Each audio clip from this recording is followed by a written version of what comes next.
শুভ জামাই ষষ্ঠীর শুভেচ্ছা সকল জামাইদের। আজকে দেখো আমরাও চলে এসেছি এখানে জামাই ষষ্ঠীতে। মা এখানে সকাল সকাল দেখো কত কিছু সাজিয়ে দিয়ে দিয়েছে, 5 রকমের ফল, 5 রকমের মিষ্টি, দই, চিড়ে মাখা দিয়ে ওকে এখানে আশীর্বাদ করছি। এটা কিন্তু আমাদের দ্বিতীয়তম জামাই ষষ্ঠী, অথচ আমাদের বিয়ের কিন্তু এখনও 1 বছর পূর্ণ হয়নি, কারণ বিয়ের 9 দিনের মাথায় যে দিরাগমন থাকে সেই দিন কিন্তু ছিল প্রথম আমাদের জামাই ষষ্ঠী। আর আজকে 1 তারিখ, আজকে আমাদের এটা দ্বিতীয়তম জামাই ষষ্ঠী, আর 3 তারিখ কিন্তু আমার বিবাহবার্ষিকী।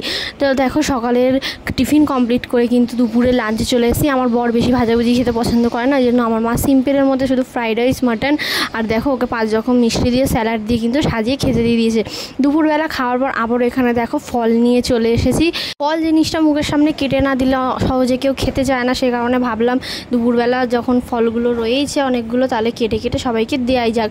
প্রথমে আমি এখানে লিচুগুলো ছাড়িয়ে ছাড়িয়ে সবাইকে দিচ্ছিলাম, তারপরে দেখলাম অনেকগুলো জাম পড়ে আছে, জামগুলোকে কি করব ভাবছিলাম। তারপরে জামগুলোকে এখানে ভালো করে ধুয়ে নিয়ে কিন্তু বেশি কিছু না, শুধু সামান্য দুটো কাঁচা লঙ্কা দিয়ে আর একটু সামান্য নুন আর চিনি দিয়ে কিন্তু আমি কিন্তু জামটাকে মাখা করে নিয়েছিলাম। তারপরে মা বলছিল যে মাকে একটু আম কেটে দিতে।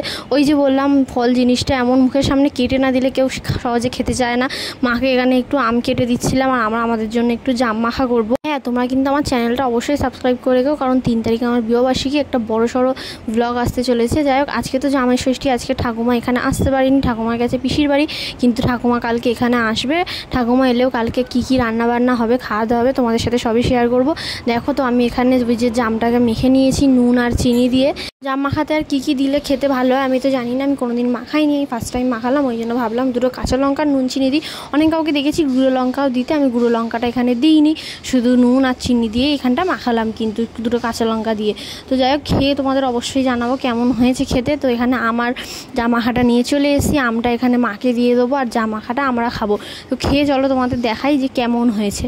হ্যাঁ, মোটামুটি ভালোই হয়েছে, খুব খারাপ হয়নি খেতে। তো দেখো সন্ধ্যেবেলা এখানে চা আর খাস্তা বিস্কুট চলে এসছে। কালকে ব্লগের জন্য আমার চ্যানেলটা সাবস্ক্রাইব করে রেখো। বাই।